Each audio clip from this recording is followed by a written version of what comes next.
Hey everyone, and welcome to Caveblazers. Caveblazers is an action platformer style game. It's sort of somewhere between action RPG and just a sort of Spelunky style platform game. This is a pre-recorded video, so I'm just doing a voiceover because these action games are sort of stressful.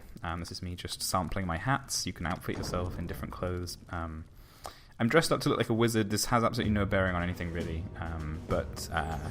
yeah, we're going to run through some games and I'm going to tell you all about this game. I kind of like it. I don't love it, or specifically, I really like some parts of it, and then the game decides that I've had enough fun, and then it stops being fun, and then I die, and then I start again, and it's really fun again. But you'll see what I mean. So, I don't know if you remember, a while ago I made a video of a game called Vagante, and it was a really good game, and I think at the time I said it was something halfway between Spelunky and a roguelike, which is already itself halfway between Mario and a roguelike. So Vagante was sort of inching towards roguelike, and Caveblazers takes some bits of that and sort of goes back the other way. So as you watch this, you're going to see me using a sword and using a bow. And you're going to see me finding other weapons. And now I've got an inventory, you see, so I can equip this different types of weapons. Like I've got these cool darts that do a lot of damage. So there's this RPG-esque stat system, and in some cases, like the stats are very important. You might want to like keep track of your magic damage stat because it might impact how much damage an artifact you have does, that kind of thing. And so obviously that gets in the way of like the pure platforming sections. But actually, for the most part, it's pretty light and fun. And like all good RPGs, the fun of finding a new item is not so much like... It's not about calculating whether or not this is better. You just sort of give a quick look at whether the damage number is bigger, and then if it has any cool effects. And fortunately, they've erred on the side of giving items cool effects more often than they have complex stat tweaks. So instead of like plus 5% to range damage, it's stuff like this bow occasionally fires bombs instead of arrows. So they're much more fun effects, and that makes the RPG stuff kind of light and fun. You're also going to see me floating in the air quite a bit, glowing white, like that. That means that I've picked up a blessing, and then there'll be some text afterwards that tells me what the blessing was. So this one says enemies drop gold. So as I'm killing these creatures, they'll actually start dropping, or some of them will drop gold. And at first I was very confused about these blessings. I thought you could only have one at a time, so if I got one that I liked, I would avoid all other blessings. And then I watched Tom Francis play it. He has some Let's Plays on his channel, and I realized that you're actually supposed to pick up lots of these, and the game got a lot easier after that point. The blessings range between being pretty boring, like +1 melee damage, +1 range damage, all the way through to being incredibly interesting and powerful. Like I picked up one that randomly zaps someone every 10 seconds, I think, in my vicinity, which is pretty cool. And the blessings kind of adjust how you play, because they start to lean you towards being magic damage, or they lean you towards being melee based, which is pretty cute. You have a little bit of control over it. You can start with a perk set, and as you not the drug, but a set of perks, and as you play through the game, you'll unlock new ones. So maybe you want to be an archer, and the archer means that you start with bonus range damage, and you fire faster, but maybe you're not as good with spells. For a while I used the traditionalist perk, which meant I was better with bows and swords, but I couldn't equip magic items, and that was kind of a cool trade-off. In this game I have a perk set which is particularly consequential. It's like extra magic damage, and magic items charge faster. I can't even remember if... Ooh, I've lost... hang on a sec. We're back. I can't actually even remember if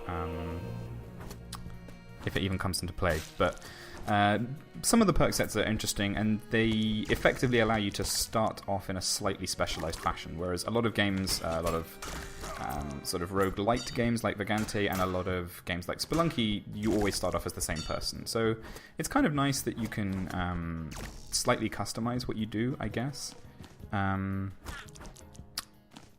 you'll also see, as I fight people, you might have seen it there, you can like clash swords with people and stuff like that. It seems to have a deeper combat system than I give it credit for. So you're going to watch me basically just run into people and hammer the attack button. And you can get pretty far doing that. But there are things like you can parry blows, and people block ranged attacks, and some enemies have ranged attacks, which is extremely annoying. You see he was blocking ranged attacks there. And like, I can't tell if it's a sign of a deep combat system or if it's just bullshit, because sometimes there doesn't seem to be... Like, there's no meaningful way to stop him from blocking those ranged attacks, really. He just seems to have a really uncanny ability to do that, so you just run up and hammer him with the sword instead. So, I don't know. But this phase of the game is really fun, and most of it consists of looking for the exit, obviously, as you would in most games of this type, and also picking up crates as you go around as well. So, you'll see that most of the time I'm beelining for crates because they're where you mostly find items. There's a potion that I picked up. They are all unidentified. I've already drunk that potion before, that's why I know what it does. But just like in Unexplored or Vagante as well, I think, there's unidentified potions and there's shrines. That thing up there is an altar. I'm not going to use it, but if you have 2 items of the same type, like exactly identical items, you can plant them on the altar to upgrade them. And this is the end of the game. Now the fun has stopped. The fun part of the game is over, and now you have to fight a boss for some reason. And the first time I got to this bit of the game, I just closed Caveblazers, and I was like, well, that's the end of the game for me. I'm done now. I'm finished with the game. Because bosses are really bad, folks, and you shouldn't put them in games. Games should not have bosses like this. Or at least, like, I don't know, put them at the end of the game or make them interesting in some way. But lots of Caveblazers bosses are just massive HP soaks, unless you can find the one way to like put them in a vulnerable state, which sometimes is incredibly easy, and at other times is almost impossible. So this Medusa boss like dives down to grab you, and it's almost impossible to dodge it. I've dodged it maybe 5%, 10% of the time. If you do that, you do like half the boss's HP damage. If you don't, it does a huge amount of damage to you, and then that's it. Like, your run's over. So this is kind of what ruins Caveblazers for me. I have beaten a few bosses, and more than a few actually. Like, I've beaten a bunch of them, but some of them are so boring, and the strategies for them are so tedious. And there was one in particular, this spider, that I got, no joke, 6 times in a row. I played the game a bunch, and 6 games in a row I got this same boss. And, you know, I killed it like 5 of those times, but it's so tedious. It's so boring. And I would honestly just rather restart and play the first 2 levels again than try and get to the boss and get past it. And that's a real shame, because this part of the game is really fun, and finding weird magic items is really cool, and finding combinations of items is extremely interesting. This second run I'm doing is actually a daily challenge, and the daily challenges are a little bit weird. They don't really make sense. They don't function like you would expect a daily challenge to. Instead, you get a load of random effects applied to you, and my understanding is they're not truly seeded either. Like, not everyone will have exactly the same run. I'm not sure how true that is, but it's not like a vanilla version of the game. It's a special version that usually has really weird modifiers, like no healing, or like 5 times the amount of slimes. There's just like slimes everywhere, and sometimes it's fun, and sometimes it's just not fun at all. But it's cute, and I guess it kind of does play into the bit of the game which I liked, which was sort of the random combination of all of these different mechanical game effects. So it sort of plays into that strength of it. But then again, you just get to the boss and you're like, why did I even bother playing this game? I should have just reset after level 2 and then gone back to the beginning again. So yes, the bosses are really bad, but what else about the game is cool? You have this rudimentary unlock system. It's sort of like a mix of Risk of Rain and maybe Binding of Isaac. There are some challenges you can do in the game that unlock items that randomly drop. And there are also some things you can do, like you kind of just level up over time, and you unlock things like new outfit types. The outfits are kind of cute. Like when you get a themed outfit together, like I've kind of got a wizard vibe going on here. It's actually really cool. Oh, I found this really cool item here. It's called a grappling hook, and I think I'll use it in a minute. That wasn't a good one, but later on I get some really nice grapples. It pings you and like drags you in from ages away, and this is what I mean. Like that's really fun, and the level generation is kind of cool as well. I kind of like how wiggly it is. Like it's not. I can't quite get my head around the algorithm, but I really like the levels it generates, and I don't know, things like the grappling hook. I laughed so much when I picked it up, but I know that at the end of this level I'm going to be stuck in a big open room with a thing that has 500 hit points, and it's going to just be so boring. It's just such a weird decision. I don't know where it comes from, honestly. You may also notice... Oh, I got a ring. You may also notice that there'll be other people running around who don't seem to hate me. There's actually... Is there someone here? Yeah. So there's a guy here with no top on and a big bow. And there are like these friendly characters that you'll see running around, and then their AI is okay. Look at that. Look how fun that was. Their AI is fine. They can't really hurt you in the sense that Spelunky's companions do. But they're also not by default your companions. They hit enemies, but they don't like follow you around. But there's some system by which I think if you kill things near them enough times, they become friendly to you, and then they will actually follow you to other levels, even boss levels, confusingly enough. And that's fun. It's quite fun. It adds to the chaos of the levels, which is really cool. The other really cool thing about the companions, and also actually some enemies, like these orcs, is that they'll pick up and use items on the floor. So orcs will drink potions if you like drop them on the floor, or if a crate gets opened and they're nearby.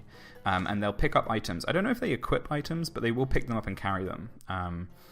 And that's kind of fun. Occasionally I have murdered companions with bombs to get an item that I wanted that they picked up.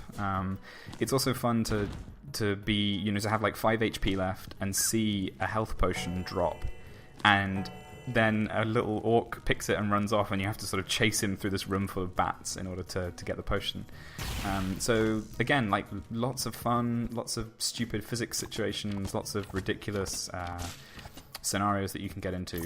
The actual game part is kind of good. And I wasn't expecting it to be, because the game trailer sells it in a very particular way. It's very... I don't want to say, well, not Dark Souls-y necessarily, but it's very rogue. It's very capital R roguelike-y in the sense of how people understand that, as in, oh, it's really hard and you're going to have to try thousands of times and fail miserably before you get there. And maybe that does it for some people. I feel like that's why the bosses are there as well, but the bosses don't need to be there because the game itself is interesting and deadly and fun. See, fun's over now. I'm going to have to fight a boss. That's it. I hope you enjoyed it. Oh, this fucking thing as well. Like, this boss is immune, except to like pretty much all damage in most of its phases. And then in one of its phases, it will open up, and if you hit it directly in the middle, you'll get a chance to do damage to it. But sometimes it's just off screen, and the only way to damage it is if you can climb up a wall. So if it's off screen, you won't have any chance of getting there in time. And the rest of the time, it's either immune or you do like 1% of its health. And there you go. So I've exposed it now, and now you have to hit it 3 more times before it will fall on the ground, and then you get a chance to deal damage for like 3 seconds or something. And occasionally you will just like nuke a boss down because you'll have really good items, or the boss will be peculiarly vulnerable to something that you're carrying. But there's no way to prepare for this because it's a randomized like roguelike with random drops and stuff, and you don't even know which boss is coming. And God, it's just so boring. Every boss ends up like this. You're just jumping along walls, apart from one boss which puts lasers on the wall, so you can't even do that. And yeah, I hate it. I hate it so much. Other than that, pretty good game. I think after this I do restart and I play for a little bit, but I think I've pretty much said all I want to say. I think it's a fun game. It's got a lot of cute items with cool ideas, and I really just like the moment-to-moment running around in this like weird levels full of stuff bouncing around and things exploding and items getting triggered accidentally and stuff. And it's really good, except you have to pay a fun tax every 10 minutes by fighting a boss, which really sucks. But there you go, video games, huh? Thanks so much for watching. I got a bunch of games that I kind of wanted to do videos on. I meant to do a heat signature one, but Audacity died and I lost it. But I may do that or Google at some point. But yeah, thanks for watching. Also, I've done a new video called Possibility Space, which is part of a new series on procedural generation. The first episode is about heat signature, and if you're interested, you should go and have a look. Alright, thanks for watching, and I will see you sometime soon. Bye.